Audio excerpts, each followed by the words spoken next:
नमस्कार प्यारे दोस्तों, आज हम देखने वाले हैं नीट 2024 के भौतिकी के प्रश्न पत्र का हल। जिसने भी ये पेपर दिया होगा, मैं उम्मीद करता हूँ कि उनका पेपर बहुत ही अच्छा हुआ होगा। लेकिन जो 2025 में पेपर देगा या उससे आगे पेपर देगा, उसके लिए ये पेपर जो है उसका अच्छे से डिस्कशन करना काफ़ी ज़रूरी है। यानी आपको ये समझना पड़ेगा कि आने वाले सालों में पेपर कैसे आएंगे, किससे कितने क्वेश्चन आएंगे, पेपर का लेवल क्या रहेगा। तो इसके लिए ये अपने लिए काफ़ी इंपॉर्टेंट हो जाता है। तो चलिए इसी उम्मीद के साथ अपन शुरुआत करते हैं क्वेश्चन नंबर 1 की। कि क्वेश्चन नंबर 1 में अपने को क्या दिया है, ध्यान से देखिएगा। कह रहा है कि एक आदर्श ट्रांसफॉर्मर में फेरों की संख्याओं का अनुपात आपको दे रखा है कि NP बटा NS 1/2। तो आपको बताना है कि VS अनुपात VP यानी VS बटा VP क्या होगा। तो ये अपन अच्छे से जानते हैं कि V और N में डायरेक्टली संबंध होता है। तो VS बटा VP बराबर अपन लिख सकते हैं NS बटा NP। लेकिन यहाँ पे देखेंगे तो NP बटा NS है, तो NS बटा NP तो इसका उल्टा होगा। तो 2/1 यानी 2:1 यानी क्वेश्चन नंबर 1 का आंसर नंबर भी 1 ही होगा। तो ये आसान सा क्वेश्चन था। चलिए क्वेश्चन नंबर 2 में देखते हैं। 10 सेंटीमीटर त्रिज्या की कसकर लिपटी 100 फेरों वाली एक कुंडली में धारा 7 एम्पियर है। तब आपको इसके सेंटर पे यानी केंद्र पर चुंबकीय क्षेत्र का परिमाण बताना है। तो सूत्र आप सभी जानते हैं कि B बराबर होता है म्यू नॉट फेरों की संख्या N इंटू आई बटा 2R। चलिए म्यू नॉट का मान बताइए, दे रखा है 4 पाई गुणा 10⁻⁷ N फेरों की संख्या 100 दे रखी है। I का मान आपको 7 एम्पियर दिया है, बटा में 2। और R को क्या लिख सकते हैं, त्रिज्या यानी त्रिज्या 10 सेंटीमीटर, तो आप कह सकते हैं कि 0.1 यानी 10⁻⁻1 मीटर। चलिए सोल्व करते हैं B के मान को। तो अपन यहाँ पे कह सकते हैं कि 4 का 4, या फिर इसको सोल्व कर लेते हैं। इसको कह सकते हैं 2 बच गया। ये कितना बच गया 2। तो यहाँ पे कह सकते हैं कि 2 और पाई को रख सकते हैं 22/7। और ये देखिए सोल्व करिए, घातों को 10 ये -6 और फिर और चली गई तो 10⁻⁴ और गुणा में 7। 7 से 7 कैंसिल आउट हो गया। 22 इंटू 2 होता है 44 इंटू 10⁻⁴ टेस्ला। लेकिन यहाँ पे अपन कह सकते हैं कि ऐसा कोई ऑप्शन दिखाई नहीं दे रहा है, तो इसको इसी तरीके से भी लगा जा सकता है। 4.4 इंटू 10⁻³ टेस्ला, और 10⁻³ को लिखा जा सकता है मिली। तो 4.4 मिली टेस्ला इसका सही उत्तर, यानी ऑप्शन नंबर 2 इसका सही उत्तर हो जाएगा। तो ये भी आसान सा क्वेश्चन था। चलिए आगे बढ़ते हैं। क्वेश्चन नंबर 3 में दिया है कि 0.49 टेस्ला के एक समान चुंबकीय क्षेत्र में एक चुंबकीय सुई 5 सेकंड में 20 दोलन पूर्ण करती है। तो सुई का जड़त्व आघूर्ण भी आपको दे रखा है। चुंबकीय आघूर्ण का परिमाण आपसे x गुणा 10⁻⁵ एम्पियर मीटर स्क्वायर हो, तो x का मान क्या होगा। तो चलिए इसके केस में अपन जानते हैं कि फॉर्मूला होता है T बराबर में 2 पाई रूट के अंदर I बटा MB। आप जानते हैं कि T क्या होता है, आवर्तकाल। तो आवर्ती जानते हैं दोलनों की संख्या बटा लगा समय। तो दोलन थे 20, लगा समय था 5 सेकेंड, तो आवर्ती आई 4 सेकेंड इनवर्स। तो आवर्तकाल 1/4 हो गया। ठीक है, ये तो पता लगा 1/4 होगा। 2 पाई का 2 पाई। आई की जगह आप क्या रखने वाले हैं, आई की जगह रखेंगे 9.8 गुणा 10⁻⁻6। ठीक है, एम का मान बता दीजिए, पता करना है एम का मान। तो बी का मान बताइए। तो ये है 49 गुणा 10⁻³ टेस्ला। अब दोनों तरफ क्या करना है, होल स्क्वायर करना है। तो 1/16 हो गया। ये आपका 4 पाई स्क्वायर हो गया। यहाँ पे इसको देखो सॉल्व करते हैं।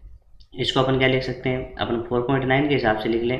तो क्या करेंगे, देखिए 10 से और 10 से, तो ये कितना हो गया आपका, देखिए यहाँ पे अपन सॉल्व करें तो ये आपका हो गया 4.9 अब ना। तो ये कितना बचा ऊपर 2।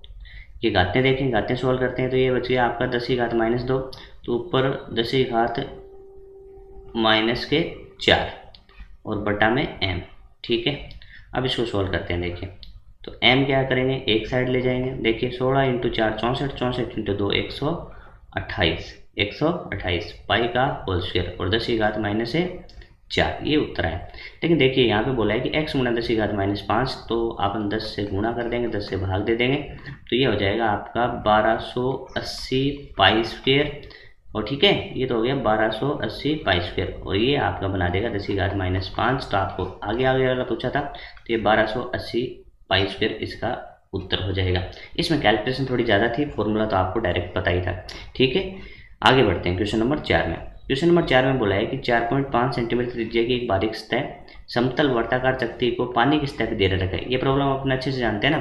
जैसे अपन बहुत ही हल्की चीज़ों को पानी की सतह पर रखते हैं, फिर उसको उठाने के लिए mg के अलावा कितना बल लगेगा उस बल की बात कर रहा है, यानी आधिक्य बल की बात कर रहा है। तो आप अच्छे से जानते हैं ये क्या होता है, F आधिक्य होता है T गुणा में L। यहाँ पे अपन कह सकते हैं कि चकती है, और चकती में अपन कह सकते हैं कि जो समकक्ष है वो बार बार वाली होगी और इसकी लंबाई होगी 2πr। तो मान रख दीजिए T लेंगे तो T आप कहेंगे कि 7 गुणा 10⁻2 है, और 2 है। पाई को आप रख सकते हैं 22/7। त्रिज्या की बात करते हैं तो वो है 4.5। अब इसको आप अच्छे से सॉल्व कर लीजिए, आपका उत्तर आपको मिल जाएगा। तो चलिए इसको सॉल्व करते हैं। सॉल्व करेंगे तो अपन कह सकते हैं, देखो यहाँ पे देखिए 7 से 7 कैंसिल आउट हो गया, ठीक है। 22 × 4 हो गया 44, 44 × 4.5 और गुणा में 10⁻²। जब आप इसको 44 को 4.5 से गुणा करेंगे तो आपका देखिए, इसको आप क्या लिख सकते हैं, 9/2 भी लिख सकते हैं। 9/2 लिखेंगे तो ये कितना होगा आपका 22। 22 गुणा में 9 जब लिखेंगे तो ये आएगा 198, और 198 गुणा में 10⁻, अपन यहाँ पे क्या कह सकते हैं, यहाँ पे कितने थे, 10⁻²। 2 ही थी क्या, 10⁻²। सही कर लीजिए थोड़ा, 4.5 × 10⁻²। और यहाँ पे और थी अपनी ना, तो यहाँ पे थोड़ा सा अपन ने मिस कर दिया। ये सेंटीमीटर है तो इसको अपन ऐसे लिखेंगे तो 10⁻4। इसको लिख सकते हैं आप कैसे, 19.8 गुणा 10⁻3, और फोर्स है तो ये न्यूटन। तो आप कह सकते हैं कि इसके अंदर भी मिली लगा देंगे तो 19.8 मिली न्यूटन, यानी ऑप्शन नंबर 4 इसका सही उत्तर हो जाएगा। तो ये भी अपना डायरेक्ट फॉर्मूला बेस्ड क्वेश्चन था। मैं उम्मीद करता हूँ कि सारी चीज़ें आपको आसानी से समझ में आ रही होंगी। चलिए आगे बढ़ते हैं क्वेश्चन नंबर 5 की तरफ। कह रहे हैं कि एक बैलगाड़ी का पहिया चित्रानुसार एक समतल सतह पर लुढ़क रहा है। ये रोलिंग का क्वेश्चन आ गया अपना। देखिए इसके अंदर पूछा है कि यदि दिखाई गई दिशा में रेखीय चाल v हो, यहाँ पे ये v दी गई है, तो आपको बताना है कि इसमें से कौन सा ऑप्शन सही होगा। यहाँ पे जो Q है वो इसकी है और P है वो उसकी है, ठीक है। यहाँ पे अपन कह सकते हैं कि जो समकक्ष सतह होता है उसका जीरो कब मानते हैं प्योर रोलिंग के अंदर, क्योंकि इसको v मानते हैं तो पीछे वाले को अपन r ω मानते हैं, और प्योर रोलिंग के अंदर v और r ω होती है, 0 होता है। तो उस केस में अपन इसकी बात करते हैं तो इसके केस में ये v होगा और प्लस में r ω होगा। तो अपन कह सकते हैं कि इसका वैल्यू कम होगा, इसका ज़्यादा होगा। तो बड़ी सिंपल सी बात है, क्या लिखते हैं कि बिंदु Q से तेज गति करता है, यानी ऑप्शन नंबर 1 आपका सही हो जाएगा, डायरेक्ट था, ठीक है भाई। तो इस तरीके से ये क्वेश्चन काफ़ी आसान रहा रोलिंग मोशन से। क्वेश्चन नंबर 6 की बात करते हैं, वो है ऐसे समझे, x बराबर 5 sin πt + π/3 सरलार्थ गति करते हुए कण की गति को प्रदर्शित करता है, तो गति का आयाम बताना है। भाई अपन जानते हैं कि समीकरण को कैसे दर्शाएंगे, तो x बराबर में a sin ωt प्लस में फाई होगा। तो यहाँ पे a क्या होगा आपको साफ साफ दिखाई दे रहा है, 5 मीटर हो गया। और आपसे पूछा गया क्या है, आवर्तकाल।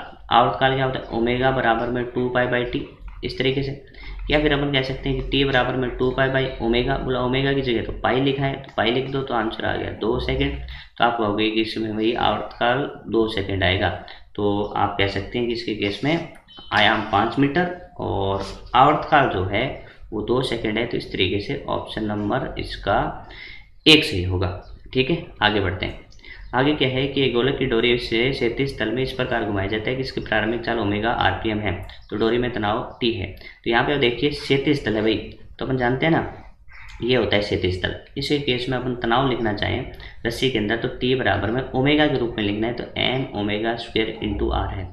अब आगे क्या करता है कि त्रिज्या सेम है, आर क्या है सेम है, पत्थर वही है, यह गोलक वही है, तो ये भी सेम है। तो टी समानुपाती हो गया भाई ओमेगा स्क्वायर, और ओमेगा को कर दिया इसने डबल, तो ओमेगा डबल होगा तो टी क्या होगा 4 गुणा, कितना गुणा 4 गुणा। तो बोल भाई 4 गुणा, तो ऑप्शन नंबर 1 इसका सही होगा। तो उम्मीद करता हूँ ये भी काफ़ी आसान था सर्कुलर मोशन से, और आप ध्यान से देखेंगे तो सर्कुलर मोशन से 2 क्वेश्चन आ गए, ठीक है। चलिए आगे बोला है कि एल लंबाई और 100 ओम प्रतिरोध के एक तार को 10 बराबर भागों में तोड़ दिया जाता है। भाई प्रतिरोध के केस में जानते हैं कि R बराबर रो एल बटा ए, तो अपन यहाँ पे कह सकते हैं कि टुकड़े किए हैं और 10 बराबर, तो R समानुपाती L, तो अपन कह सकते हैं R समानुपाती L। तो भाई 100 ओम पूरा था, 10 बराबर टुकड़े करें, 10 बराबर टुकड़े करें, तो अपन कह सकते हैं कि हर एक का कितना हो गया 10-10 हो गया। तो पहलों को क्या जोड़ा गया है श्रेणी में, तो ये वाले जो हैं 5 उनको श्रेणी में जोड़ दिया। तो अब बताइए कि एक का क्या हो 10 हो, दूसरे का भी 10, तीसरे का भी 10, और ये 5 जो है वो जोड़ दिए सीरीज में, तो इन 5 का कितना हो गया, बोला 50 ओम हो गया, ठीक है। अब 5 और है ना, उनको फिर समांतर में जोड़ा है। ये हो गया एक, ये दूसरा हो गया, ये तीसरा हो गया, ये चौथा हो गया और ये 5वां हो गया। तो इस तरीके से इनको जोड़ दिया समांतर में। अब ये बताओ कि इनका तुल्य क्या होगा। तो ये 10 है, ये 10 है, ये भी 10 है। तो आप इनका बता सकते हो कि कुल मिला के 10/5 यानी 2 ओम। तो टोटल हो गया 50 + 2 यानी 52 ओम। ये कितना आसान क्वेश्चन आया, 52 ओम। तो ऑप्शन नंबर 1 इसका सही हो जाएगा। तो ये भी कोई खतरनाक क्वेश्चन नहीं था, काफ़ी इजी क्वेश्चन था। चलिए अब बात करते हैं लॉजिक गेट। इस बार लॉजिक गेट से भी 2 क्वेश्चन आए। तो कई चैप्टर्स ऐसे हैं जिनसे 2-2 क्वेश्चन पूछे, कई चैप्टर हैं जिनसे मिस भी किया गया। तो थोड़ा अजीब सा भी लगता है कि सभी चैप्टर से इक्वल डिस्ट्रीब्यूशन आता है, तो पेपर में अच्छा भी लगता है। तो चलिए कोई बात नहीं, अपन देख रहे हैं। निम्नलिखित सत्यता सारणी के अनुसार एक लघुजिक परिपथ y प्रदान करता है। देखिए 0 का 1 है, 0 1 का 1 है, 1 0 का 1 है और 1 1 का 1 है। तो यहाँ पे ऑप्शन देख रहे हैं कि y के लिए कौन सा व्यंजक है। तो सबसे आसान ऑप्शन चेक करना ही रहेगा। इसने बोला है कि y है ना वो b के बराबर है। कहाँ है भाई y b के बराबर है, इसका 0 है तो इसका 1 है ना, इसका 1 है तो इसका 0 है, उल्टा है। यानी अपन कह सकते हैं कि जो y है ना आपका वो b बार है, यानी b जो भी है उसका उल्टा है, इस तरीके से। तो यहाँ से हो ही गया क्वेश्चन, ऑप्शन नंबर 2 सही होगा। इनको भी आप चेक कर सकते हैं, इनमें बातें बैठेगी नहीं। तो a डॉट b करें, a डॉट b करेंगे पहले में 0 आ जाएगा, प्लस में a बार तो ये क्या आ जाएगा आपका, ये 1 आ जाएगा। तो आंसर तो 1 आ गया। ठीक है, ये तो सही है, अभी तक तो सेट हो रहा है। फिर आगे ऑप्शन ये और देखते हैं। तो इसमें क्या होगा, 0 आएगा, 0 आएगा। फिर वापस इसमें अपन कह सकते हैं कि ये का उल्टा से ये भी 1 आ गया। तो इसमें तो 1 है ही नहीं, तो ये ऑप्शन गलत हो गया। इसी तरीके से ये भी गलत हो जाएगा। तो ऑप्शन नंबर 2 इसका सही हो जाएगा। ठीक है, अब देखिए क्वेश्चन नंबर 10 की बात करते हैं। वह राशियाँ जिनकी विमाएं घन कोण जानते हैं ना, जिसका मात्रक होता है स्टेरेडियन। घन कोण का मात्रक होता है स्टेरेडियन। बट विमा पूछिए तो कोण हो चाहे घन कोण हो, विमाहीन होते हैं। तो आपको वो राशियाँ ढूंढनी है जो विमाहीन हो, विमाहीन हो। प्रतिबल तो भाई F/A, ये तो विमा रखता है। कौन है उसकी विमा नहीं है। विकृति है तो विकृति तो विमाहीन है। विकृति जानते हैं ना, डेल्टा L/L। प्रतिबल F/A। चाप तो एक प्रकार की लंबाई है, तो चाप तो विमाहीन नहीं है। तो ये भी ऑप्शन नहीं हो रहा, ये भी ऑप्शन नहीं हो रहा। कोणीय चाल ओमेगा और प्रतिबल ये तो दोनों विमा रखते हैं। कोणीय चाल अपन ओमेगा से दर्शाते हैं और प्रतिबल F/A से दर्शाते हैं। विकृति की बात करें डेल्टा L/L, हाँ भाई ये आपकी विमाहीन और मात्रकहीन है। कोण की बात करें तो कोण में अपन कह सकते हैं विमा नहीं है, मात्रक तो है। तो इसमें अपन कह सकते हैं ये दोनों की दोनों राशि विमाहीन है। दोनों की दोनों राशि क्या है, विमाहीन है। तो इसका सही ऑप्शन हो जाएगा ऑप्शन नंबर 4, क्योंकि इसमें पूछा है कि विमा ही घन कोण के बराबर, और घन कोण की विमा नहीं होती, मात्रक होता है स्टेरेडियन। इसी तरीके से कोण होता है उसका मात्रक तो रेडियन होता है, बट विमाहीन होता है। विकृति विमाहीन और मात्रकहीन दोनों होती है। ठीक है, आगे बढ़ते हैं। एक पतला गोले को किसी स्रोत के द्वारा आवेशित किया गया है। प्रदर्शित चित्र के अनुसार 2 बिंदु एक सी सेंटर पे है और एक यहाँ सतह पे है कि बीच विभवांतर होगा। आप प्यारे बच्चों जानते हो कि इसके अंदर जो होता है, यहाँ पे सेंटर पे जितना विभव होता है उतना ही तो सतह पे होता है। तो VC बराबर होता है VP और बराबर होता है KQ/R। तो आप कहोगे इसका अंतर निकालने जाएंगे तो अंतर तो विभव का अंतर 0 होगा। तो ऑप्शन नंबर 3 इसका सही उत्तर हो जाएगा। तो ये भी काफ़ी ईजी क्वेश्चन अपने लिए रखा। अब देखिए ये वाला आपका इन्फॉर्मेटिव क्वेश्चन है, आपको थोड़ी बहुत जानकारी पता होनी चाहिए। तो जैसे इसमें अपन बात करें प्रतिचुंबकीय, लोहचुंबकीय, अनुचुंबकीय और अचुंबकीय। सबसे पहले आसान है अचुंबकीय, क्योंकि अपन जानते हैं कि अचुंबकीय के लिए जो चुंबकीय प्रवृत्ति होती है वो 0 होती है। तो ये अपन ऑप्शन नंबर 1 में मिलाएंगे, यानी डी के अंदर अपना 1 आएगा। तो ये दोनों ऑप्शन अभी अपनी दौड़ में है। इसमें अपन जानते हैं कि लोहे चुंबकीय जो होता है उसके लिए एक्स जो ये साई है इसका मान, चुंबकीय प्रवृत्ति का मान क्या होता है, काफ़ी ज़्यादा होता है। काफ़ी ज़्यादा होता है तो अपन कह सकते हैं कि जो बी है उसके लिए थर्ड ऑप्शन सेट हो रहा है। तो बी के लिए थर्ड दोनों में ही हो रहा है भाई ये तो। अब बात करते हैं कि प्रतिचुंबकीय के लिए जो होता है चुंबकीय प्रवृत्ति वो नेगेटिव टाइप की होती है। तो इसमें अपन कह सकते हैं 2 नंबर। तो पहले में अपन कह सकते हैं 2 नंबर और दूसरे में कह सकते हैं 3 नंबर। अब बच गया अनुचुंबकीय। अनुचुंबकीय के लिए अपन कह सकते हैं कि अपना ऑप्शन बच गया चौथा। तो ये चौथा और डी। तो इस तरीके से ऑप्शन नंबर 4 आपका सही होगा। बस आपको इन्फॉर्मेशन पता होनी चाहिए कि अचुंबकीय के लिए चुंबकीय प्रवृत्ति 0, लोहा चुंबकीय के लिए ज़्यादा होती है, प्रतिचुंबकीय के लिए अपन कह सकते हैं कि नेगेटिव होती है। तो इस तरीके से आपको चीज़ें ध्यान रखनी थी। आगे बढ़ते हैं। ये क्वेश्चन भी अपन कह सकते हैं कि मॉडर्न फिजिक्स से आया। इसके अंदर आपसे पूछा है कि स्तर जो हैं वो N2 जो दिए हैं वो 3 है, N1 2 है, फिर 4 से 2 है, फिर 5 से 2 है, फिर 6 से 2 है और आपको यहाँ पे लैम्डा दिए गए हैं। तो आप अच्छे से जानते हैं कि E बराबर क्या होता है, hc/λ। तो आप कह सकते हैं कि लैम्डा बराबर होता है hc/E। लैम्डा बराबर क्या होता है, hc/E। अब देखिए यहाँ पे आप देखने वाली बात है कि जो n1 का मान है ना वो सभी के लिए कितना दिया है, n1 के लिए सभी के लिए 2 दे रखे हैं। तो लेकिन फिर एक में 6 से आता है, एक में 5 से आता है, तो इस तरीके से आता है। तो यहाँ पे अपन देख सकते हैं, देखिए ये जैसे, तो यहाँ पे अपन कह सकते हैं कि ये 2 नंबर है, यहाँ पे अपन कह सकते हैं ये 3 है, ये फिर 4 और ये 5 और ये 6। ठीक है, अब देखिए सबसे पहले अपन देख लेते हैं कि ऊर्जा का क्या रिलेशन है, ऊर्जा में किस तरीके से आपको काम करना है, उसी के हिसाब से अपन कहेंगे। तो अपन कह सकते हैं कि जिसकी ऊर्जा ज़्यादा होगी, जिसकी ऊर्जा ज़्यादा होगी उसका लैम्डा कम होगा, जिसकी ऊर्जा ज़्यादा होगी उसके लिए लैम्डा क्या होगा, कम होगा। तो सबसे कम लैम्डा जो है वो यहाँ पे 410 दिखाई दे रहा है। अब देखो अपन कह सकते हैं कि जो 6 से 2 आएगा, तो 6 से 2 के लिए जो है, 6 से 2 के लिए जो है वो ऊर्जा ज़्यादा होगी, तो लैम्डा सबसे कम होगा। तो मैं कहूँगा कि भाई इसके लिए तो 1 नंबर बिठा दो। तो डी में 1 नंबर अपन देखें तो 1 में ही है। उसके बाद चलो आगे भी देख लेते हैं।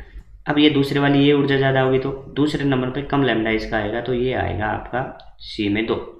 इसी तरीके से उसके बाद बारी आएगी, अपन कह सकते हैं इसके बाद कम लैम्डा होगा आपका ये 4 और उसके बाद ये बच गया 3।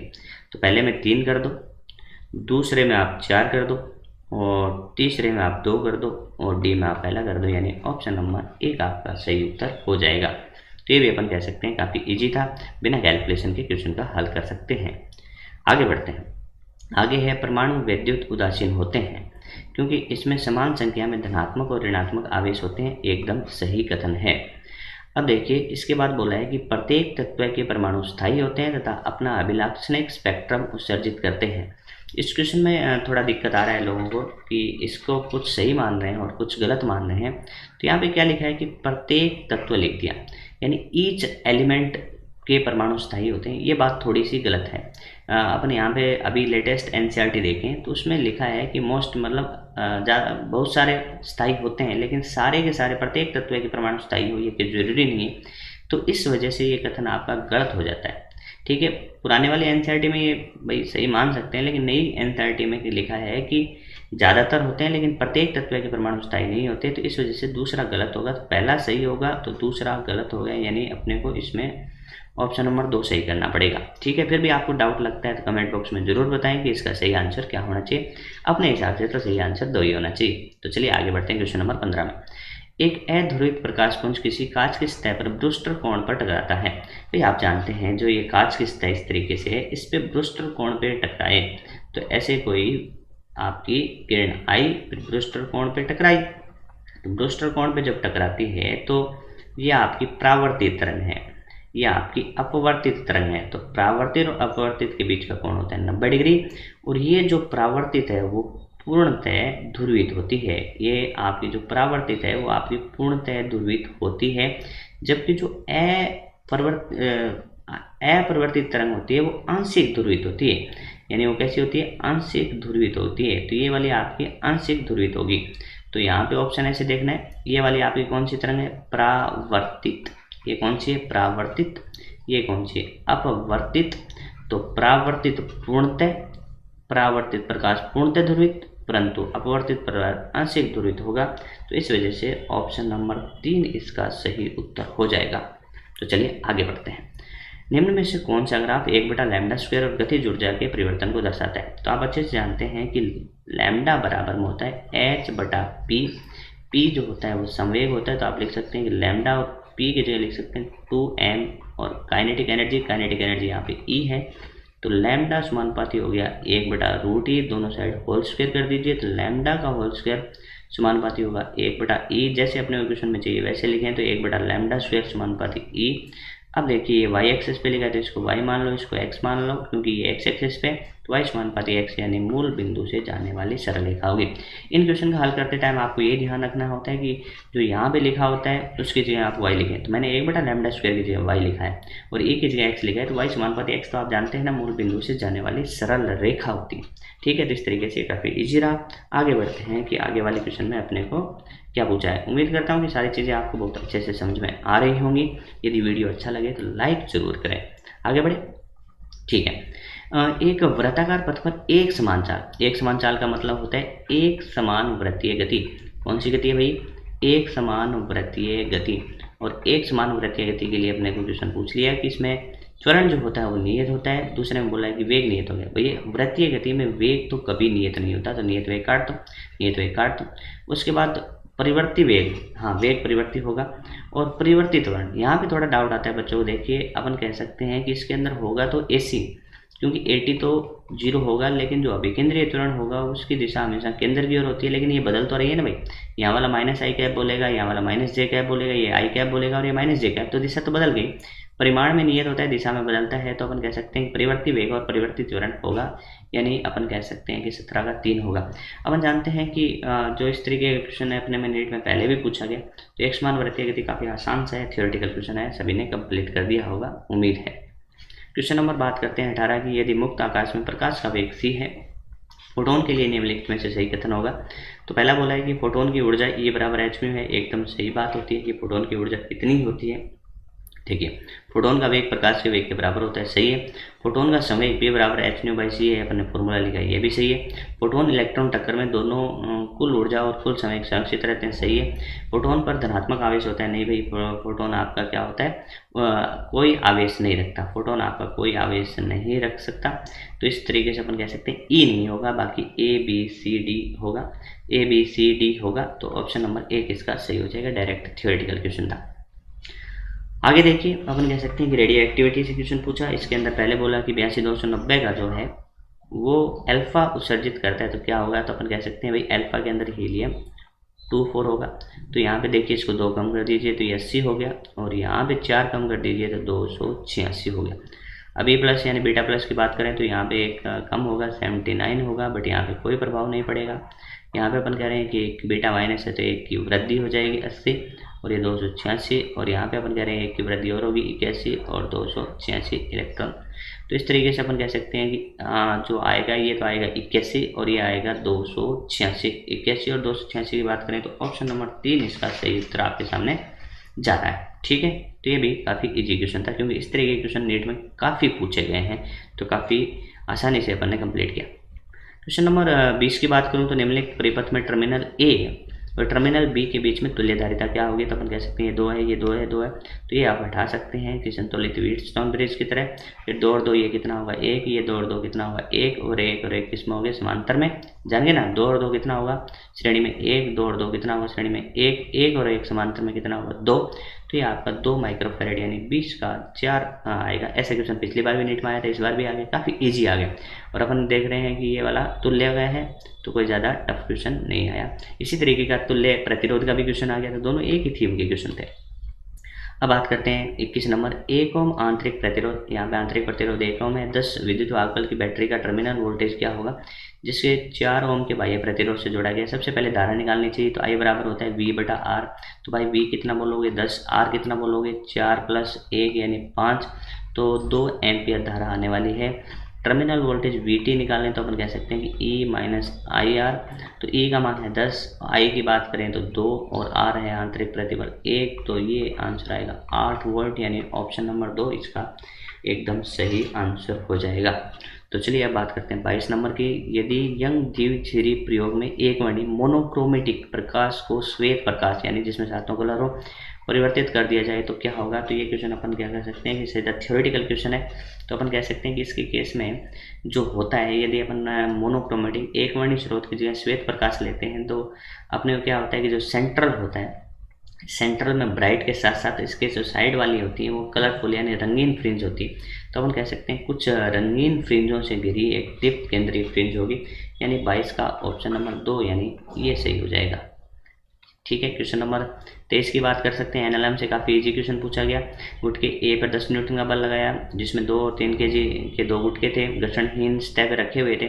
तो आपको पूछा गया है कि गुटका A गुटका B पर कितना बल लगाएगा। गुटका A गुटके B पर कितना बल लगाएगा, तो सबसे पहले इसको निकाय मान लेते हैं। निकाय पर लगने वाला कुल बल 10 है, और कुल द्रव्यमान हो गया 2 + 3 यानी 5, यानी त्वरण आया 2 मीटर/सेकंड स्क्वायर।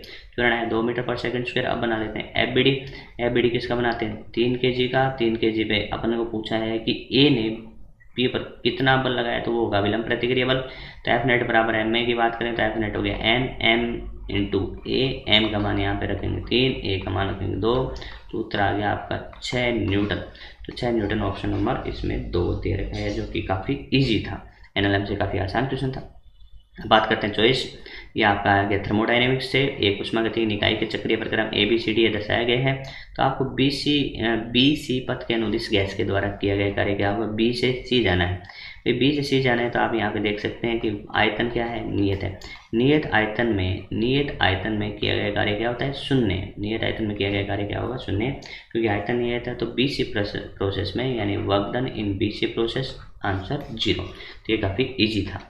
क्वेश्चन नंबर 25 की बात करते हैं। 1 मीटर लंबाई है स्टील के तार की, स्टील की प्रत्यास्थ सीमा अपन जानते हैं कि प्रत्यास्थ सीमा का मतलब यहाँ पे अपन ग्राफ बनाते हैं, तो इस तरीके से अपन यहाँ पे कह सकते हैं कि प्रत्यास्थ सीमा के अंदर अपन कहते हैं कि प्रतिबल समानुपाती विकृति होता है। तो ये आपको प्रतिबल का तरफ इशारा कर रहे हैं, फिर आपको पता भी नहीं लगे तो आप मात्रक से भी देख सकते हैं। प्रत्यास्थता गुणांक कितना है, दे रखा है। तो तार की लंबाई में वृद्धि क्या होगी, तो अपन जानते हैं कि प्रतिबल समानुपाती विकृति, समानुपाती हटाते हैं तो y लगता है। तो इस तरीके से फॉर्मूला आता है ए बटा ए वाई डेल्टा एल बटा एल। डेल्टा एल आपको चाहिए तो आप इस तरीके से लिख सकते हैं एफ एल अपॉन ए वाई।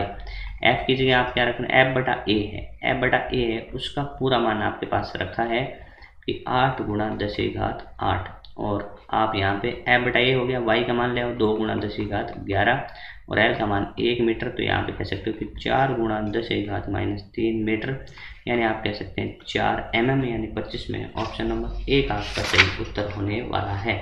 कौन सा हो गया भाई, 1 नंबर क्वेश्चन आपका सही उत्तर हो गया। तो इसमें भी अपन कह सकते हैं कोई खतरनाक क्वेश्चन नहीं था, बिल्कुल ईजी सा क्वेश्चन था। चलिए आगे बढ़ते हैं और आगे वाला क्वेश्चन देखते हैं क्या है।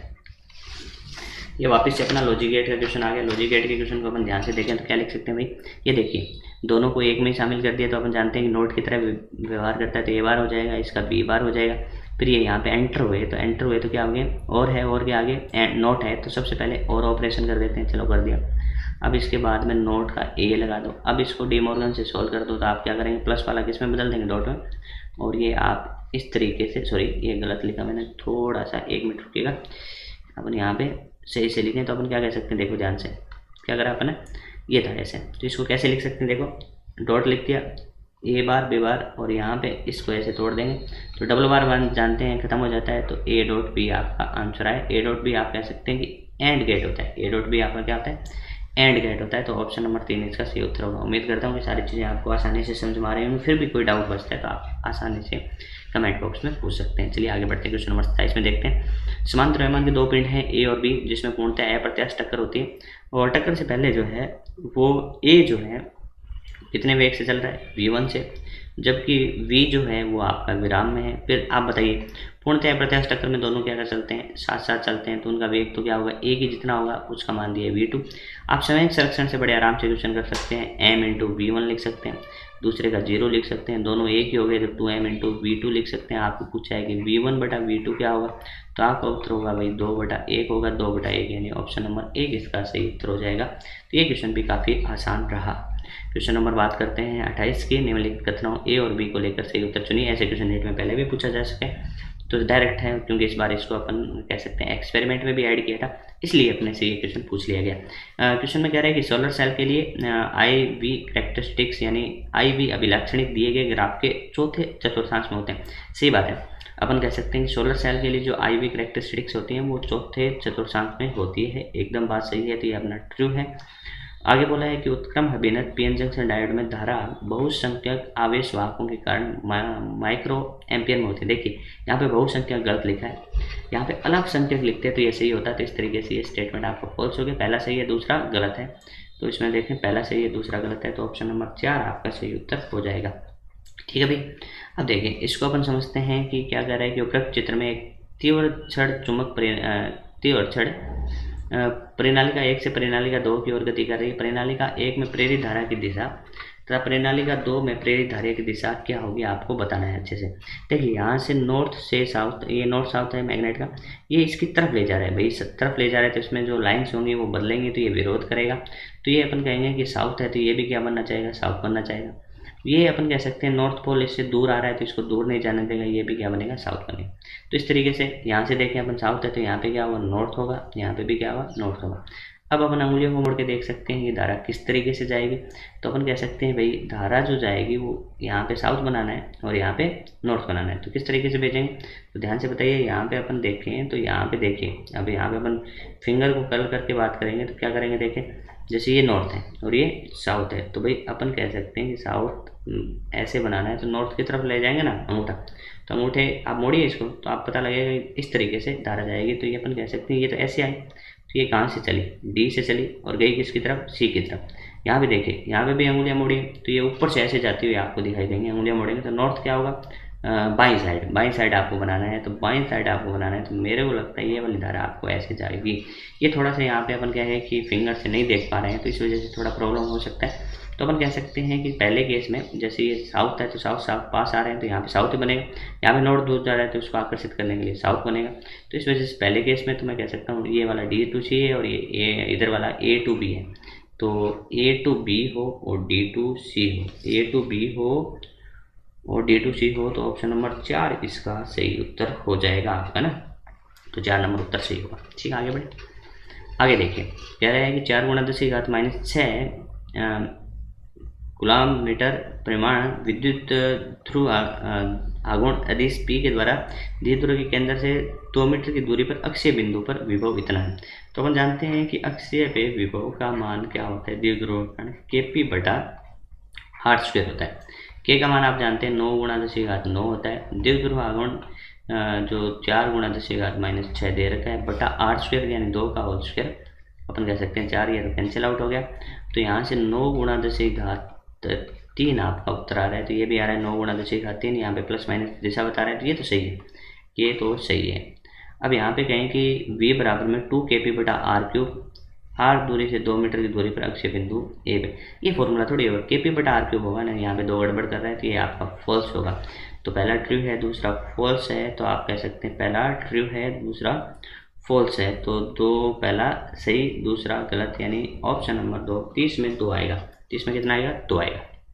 ठीक है, समझ में आ गया। आगे बोला है किसी क्षण t पर 5 न्यूटन बल के अंतर्गत किसी क्षण का विस्थापन आपको दे रखा है। तो x का मान दे रखा है 2t - a, तो आपको क्षणिक शक्ति का मान दिया है, बल कितना है 5 न्यूटन, तो P बराबर होता है F.V। तो यहाँ पे अपन कह सकते हैं दिशा की, तो F आपका 5, V निकाल लो, तो V बराबर होता है dx/dt, और dx/dt यानी एक बार अवकलन, तो 2 आ जाएगा, ये 2 आ गया। तो 5 × 2 आप 10 लिख सकते हैं, 10 हो गया, 10 वोट लिख सकते हैं, 10 यानी ऑप्शन नंबर 4 इसका सही उत्तर हो जाएगा। तो ये भी काफ़ी इजी क्वेश्चन था। अब है आपका वर्नियर कैलिपर से, वर्नियर कैलिपर और स्क्रू गेज और त्रुटि, ये चैप्टर 6 है, इनमें से एक क्वेश्चन आता है। तो इस बार वर्नियर कैलिपर से आ गया, जो कि काफ़ी आसान है। पहला लिख रहे हैं कि वर्नियर कैलिपर में वर्नियर पैमाने के n+1 खानों का मान मुख्य पैमाने के n खानों के बराबर है। तो ये अपन यहाँ पे कह सकते हैं कि n+1 जो VSD हैं वो मैच करते हैं आपके n MSD के साथ। समझ में आ गया ना, n+1 VSD मैच करते हैं n MSD के साथ। तो आप एक VSD निकाल लो, आगे काम आएगा। तो n/n+1, n/n+1 और ये आ गया MSD।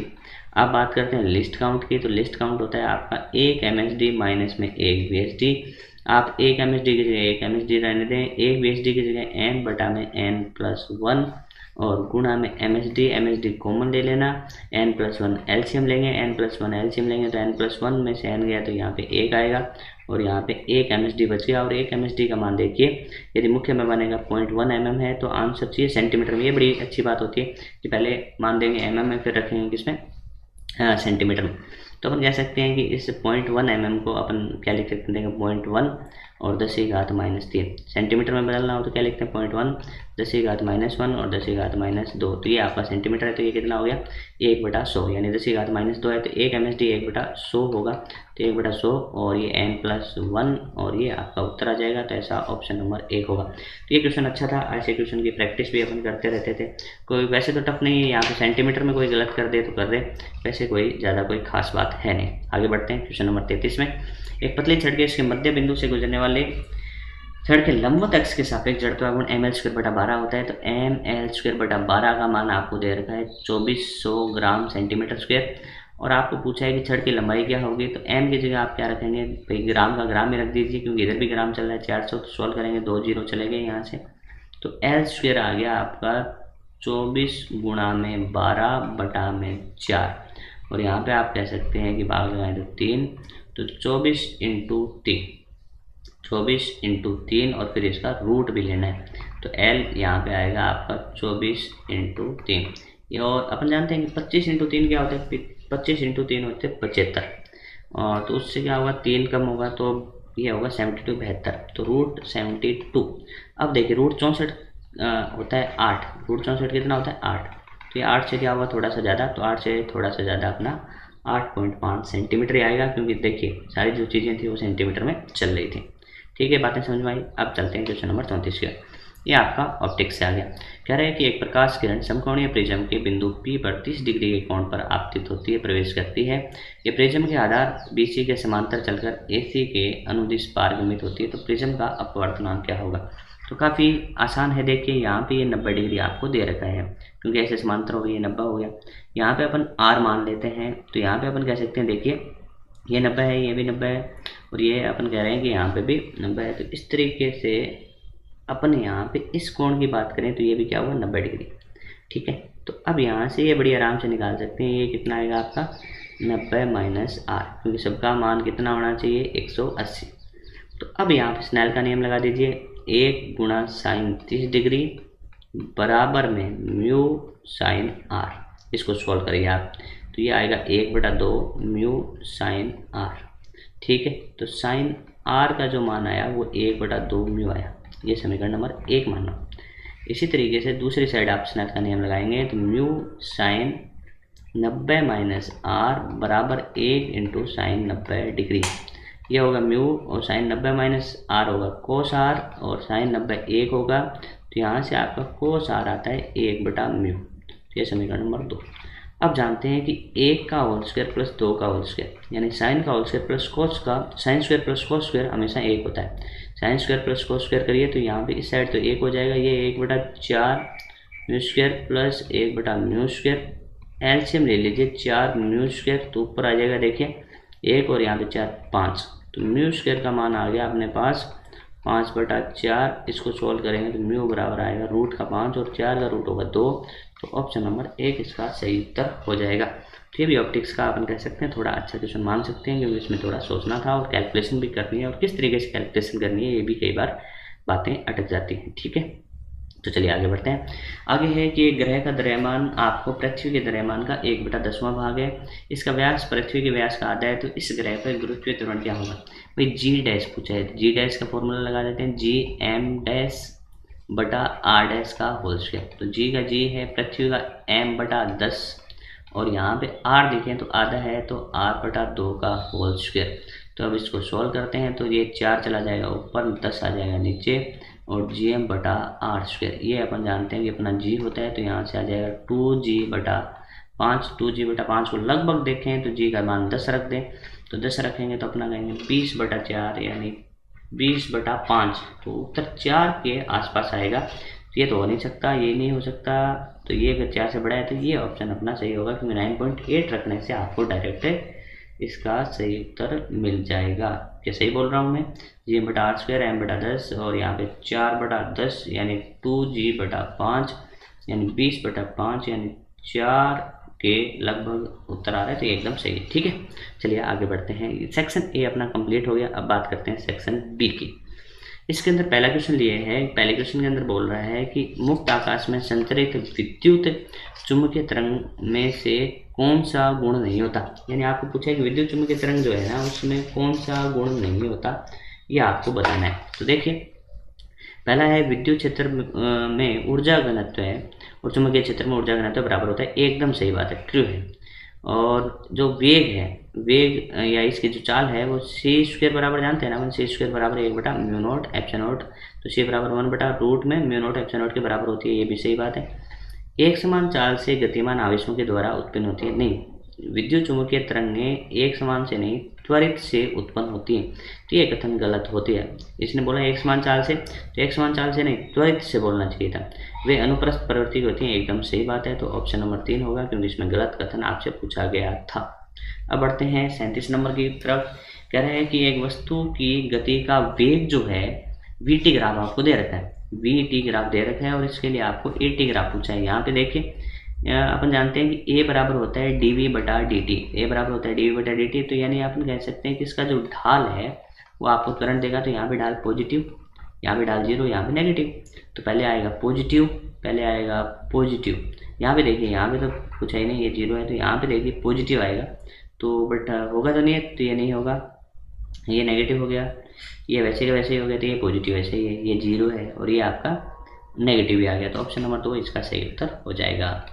क्वेश्चन नंबर बात करते हैं 38 की। ये आपका आ गया वापस से, अपन कह सकते हैं कि प्रतिबल विकृति या ताप का प्रभाव यानी उसमें प्रसार या तापीय प्रसार से भी ये क्वेश्चन है। इसमें क्या पूछा है, यंग प्रत्यास्थता गुणांक दे रखा है, अल्फा दे रखा है, लंबाई दे रखी है 1 मीटर, अनुप्रस्थ काट क्षेत्रफल दे दिया, ताप इतना से इतना बढ़ाया जाए और बिना विस्तार, यानी बिना विस्तार का मतलब है यहाँ पे दोनों एक छड़ है उसको दोनों सिरों से फिक्स करके गर्म किया जाता है, तो ये तापीय प्रतिबल हो गया। तापीय प्रतिबल F बटा ए आप जानते हैं क्या होता है, F बटा ए बराबर वाई डेल्टा एल बटा एल। डेल्टा एल बटा एल को लिख सकते हैं अल्फा डेल्टा टी लिख सकते हैं। तो F का मान आपको चाहिए, बल चाहिए, तो आप कह सकते हैं कि ए वाई अल्फा डेल्टा टी। ए का मान रख दीजिए बड़े आराम से। ए का मान आप क्या रखेंगे, देखो ए यानी 10 की घात कितना दिया है आपको, अनुप्रस्थ काट क्षेत्रफल यहाँ पे ध्यान से देखिए 10 की घात -3 दिया नहीं। वाई ढूंढ के लाओ, 5 गुणा 10 की घात 10 ऐसा लिख सकते हैं, हो गया। अल्फा लाइन, अल्फा या 10 की घात -5, डेल्टा टी आप लिख सकते हैं 100।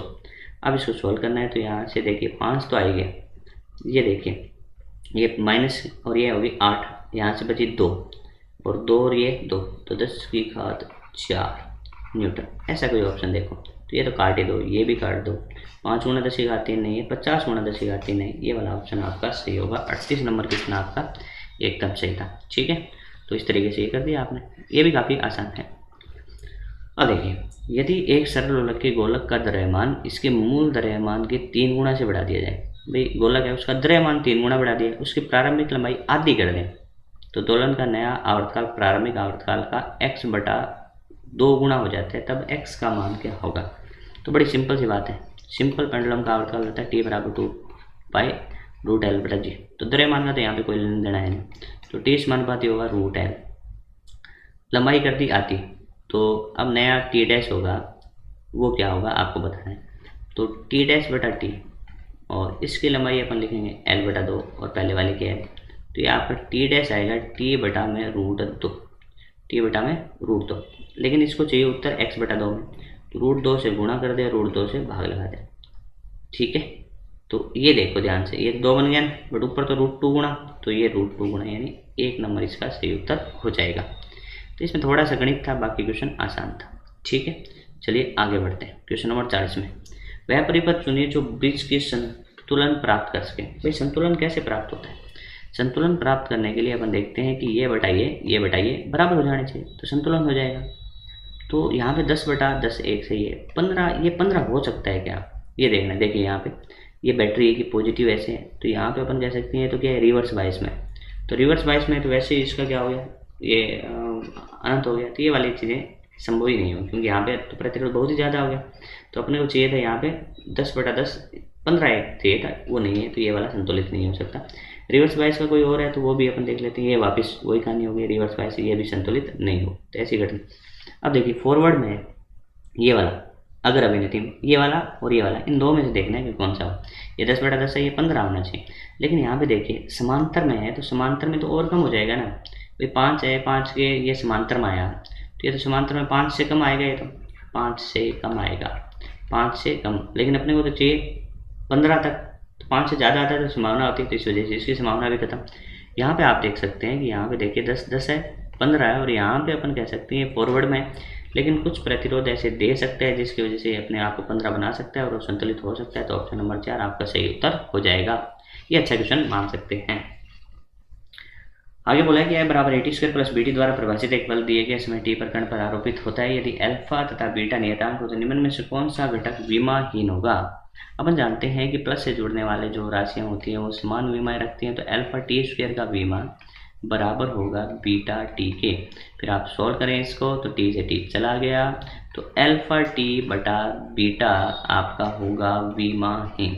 और आपको पूछा है कि विमाहीन कौन होगा, तो अल्फा टी बटा अल्फा टी बटा बी, यानी 41 में ऑप्शन नंबर 1 सही हो जाएगा। ये काफ़ी इजी था, तो अपन ने आसानी से इसको कंप्लीट किया। आप देखिए इसके अंदर क्या है कि क्वेश्चन नंबर 42 दिया गया है। एक समांतर प्लेट संधारित्र को एक प्रतिरोध के द्वारा एक बैटरी से जोड़कर आवेशित किया गया है। यदि परिपथ में धारा I हो तो प्लेटों के बीच के अंतराल में, देखिए यहाँ पे अपन कह सकते हैं समांतर प्लेट संधारित्र है, प्रतिरोध जोड़ा गया है, उसके साथ बैटरी जोड़ी गई है।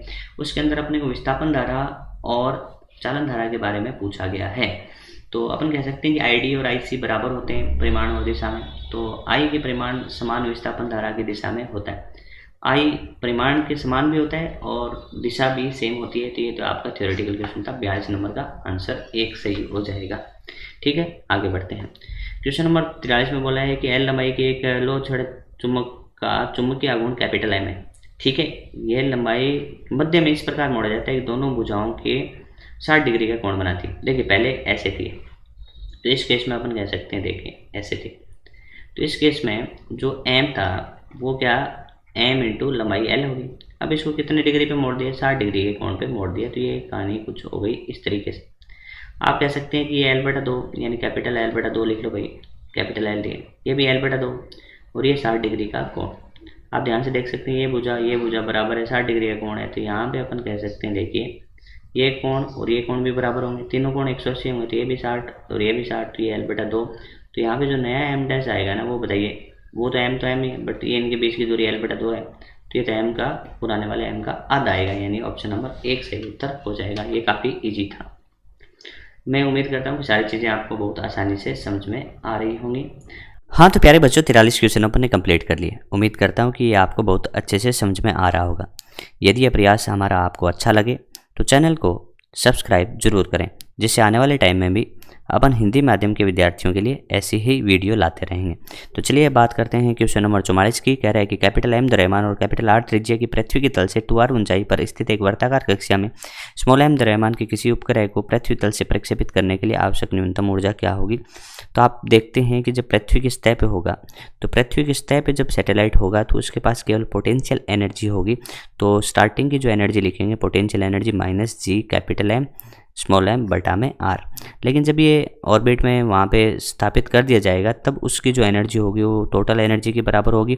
और टोटल एनर्जी अपन क्या लिख सकते हैं, -G capital M into small m into 2।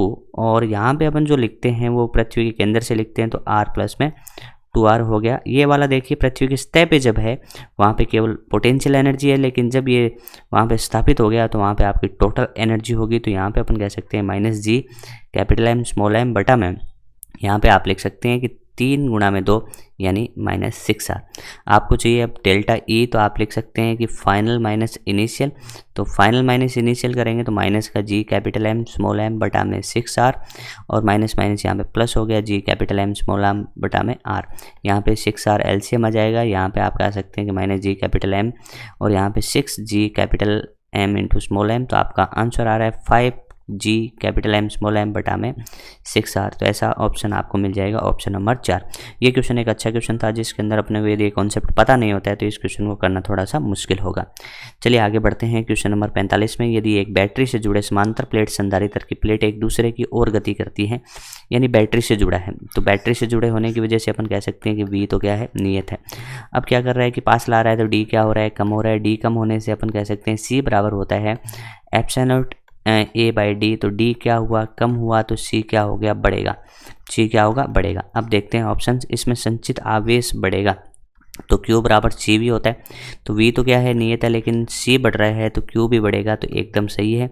इसमें संचित ऊर्जा घटती है, ऊर्जा का फॉर्मूला अपन लगाएंगे तो ऊर्जा का फॉर्मूला बेस्ट रहेगा 12CV²। V तो आपका नियत है लेकिन C बढ़ रहा है तो ऊर्जा बढ़ेगी, तो ये कह रहा है घटेगी, तो गलत हो गया। इसकी धारिता बढ़ती है, एकदम सही बात है, C बढ़ रहा है अपन ने कह रहे हैं, ये ट्रू हो गया। इसके आवेश और वोल्टेज का अनुपात समान रहता है, आवेश Q वोल्टेज V। तो ये अनुपात अपन कह सकते हैं, ये तो नियत है लेकिन Q तो क्या हो रहा है, बढ़ रहा है, तो ये भी आपका गलत हो गया। फॉल्स, आवेश वोल्टेज का गुणनफल बढ़ता है, V आपका नियत है, Q आपका बढ़ रहा है, तो ये वाला आपका सही है। तो इस तरीके से अपन सही ऑप्शन देखें तो एक तो ए, इसमें क्या पूछा है, उचित, तो A सही है, C सही है और E सही है। तो ACE यानी 45 में ऑप्शन नंबर 1 आपका सही उत्तर आ जाएगा। ठीक है, ये अपन कह सकते हैं इजी क्वेश्चन था। जब बैटरी जुड़ी होती है तो V क्या रहता है, नियत रहता है। चलिए आगे देखें। आगे क्वेश्चन की बात करें तो क्वेश्चन नंबर है 46। तो अपना क्वेश्चन नंबर 46 से आगे वाला है।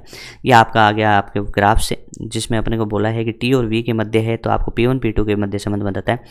तो PV इक्वल्स टू NRT है। वाई एक्सेस की तरफ आप केवल T रखिए, बाकी दूसरी साइड भेज दिए। तो यहाँ पे ये तो Y की जगह है और ये किसकी जगह है, X की जगह है। तो इसकी जगह तो मैंने Y की जगह तो T लिख लिया, NR, ठीक है। और सॉरी, अपन क्या लिखते हैं कि T यहाँ पे लिख देते हैं और P बटा में NR और गुणा में V कैसे लिख सकते हैं। देखिए T को यहीं रहने दिया, NR को नीचे ले गए और V को इधर लिख लिया। अब क्या करते हैं, Y बराबर MX से तुलना करते हैं। तो ढाल समानुपाती यहाँ पे आपको मिल रहा है P, कि जिसका ढाल ज़्यादा होगा उसका दाब भी ज़्यादा होगा। तो ढाल सबसे ज़्यादा इसका है, तो P1 सबसे ज़्यादा, P2 उसके बाद और P3 सबसे कम।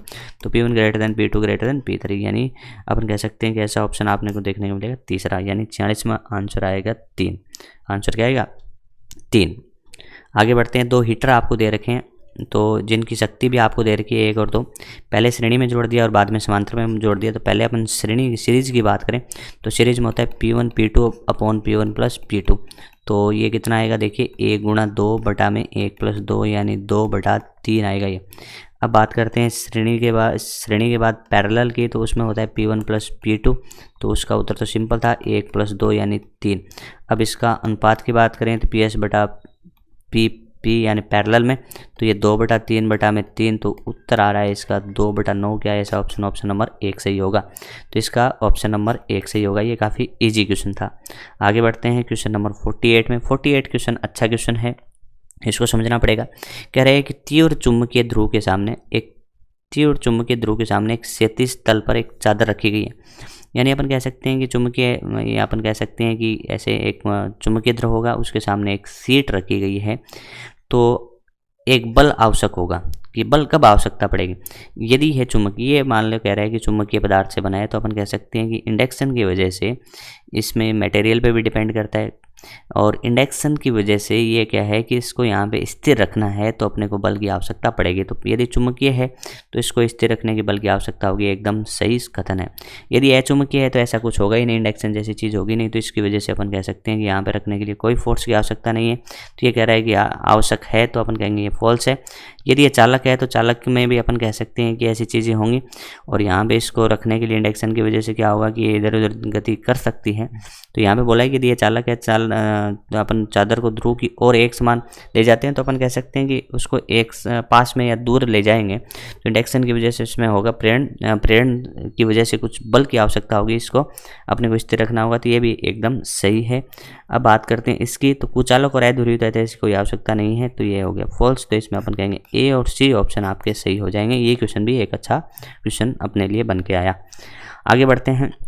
एक सूक्ष्म दूरदर्शी के अभिदर्शक यानी FO आपको दे रखा है 140, और नेत्रिका यानी FE दे रखा है 5। तो दूर स्थित देखने के लिए दूरदर्शी का आवर्धन होगा, तो M बराबर होता है F0 अपॉन FE। तो F0 का वैल्यू है 140, FE का वैल्यू है 5। अब भाग लगा दीजिए, तो 14 में 2 बार जाएगा और ये 28 आपका आ जाएगा। तो इस तरीके से अपन कह सकते हैं ये भी काफ़ी ईजी क्वेश्चन रहा। आगे बढ़ते हैं। ये वाला क्वेश्चन कैलकुलेशन वाला है। कह रहे हैं कि एक 10 माइक्रोफेरेड के संधारित्र को चित्र के अनुसार 210 वोल्ट 50 हर्ट्ज से स्रोत से जुड़े परिपथ में धारा का शिखर मान I0 चाहिए अपने को। क्या चाहिए? I0। तो अपन जानते हैं क्या है, V0 बराबर जानते हैं I0 इंटू, या ऐसा भी लिख सकते हैं, 1 मिनट रुकिएगा। अपन को क्या चाहिए? अपने को चाहिए I0। तो I0 क्या होता है भाई? I0 बराबर होता है V0 बाई Z। तो V0 अपन कह सकते हैं केवल संधारित्र है, तो Z क्या होगा? XC क्या होगा? 1 upon omega C। 1 upon sorry, यहाँ पे तो V0 का V0 ही रहेगा, यहाँ पे 1 अपॉन ओमेगा C। तो I0 का जो मान आपको प्राप्त हो रहा है वो हो रहा है V0 गुणा में ओमेगा C। अब V0 कहाँ लाएं? तो अपन जानते हैं VRMS बराबर में होता है V0 बाई √2। तो VRMS आपको कितना दे रखा है? 210। तो V0 कितना आएगा भाई? 210 गुणा में √2। ओमेगा कितना आएगा? 2 पाई F बोलिए 50, 2 पाई गुणा 50, ये ओमेगा हो गया। C का मान 10 इंटू 10 की घात -6, तो 10 की घात -5 लिख सकते हैं। पाई को आप 22/7 लिख सकते हैं। तो यहाँ पे ये हो गया आपका 30, तो 30 √2, और यहाँ पे फिर 2 इंटू 50 यानी 100 लिख लो, और गुणा में 10 की घात -5 लिख लो। अब ये देखिए 30 इंटू √2, और यहाँ पे 1 2 और था भाई, ये रहा 2 इंटू ये, तो 100 हो गया अपना। ठीक है, तो इतना ही है, या कोई गलती हुई है मेरे से? अरे यार 22 को भूल गए, 22 को भूल गए, 22 को, ठीक है। तो 22 × 3 हो गया 66 गुणा √2 और यहाँ पे घातें देखें तो 10⁻², एक 3 गई तो 10⁻²। अब इसको सॉल्व कर लेना, सॉल्व करने के बाद उत्तर आएगा 0.93 लगभग। तो ये आपका उत्तर हो जाएगा ऑप्शन नंबर 1। इसमें कैलकुलेशन थी, कॉन्सेप्ट वही है जो चीज़ें अपन ने पहले से की वैसे से। तो मैं उम्मीद करता हूँ कि ये जो अपन ने सॉल्व किया है इससे आप कुछ सीखे, आने वाले टाइम में इसको इम्प्लीमेंट करते हैं तो बहुत ही अच्छी बात है, और उम्मीद करता हूँ कि ये पेपर आपका बहुत ही अच्छा हुआ होगा। धन्यवाद।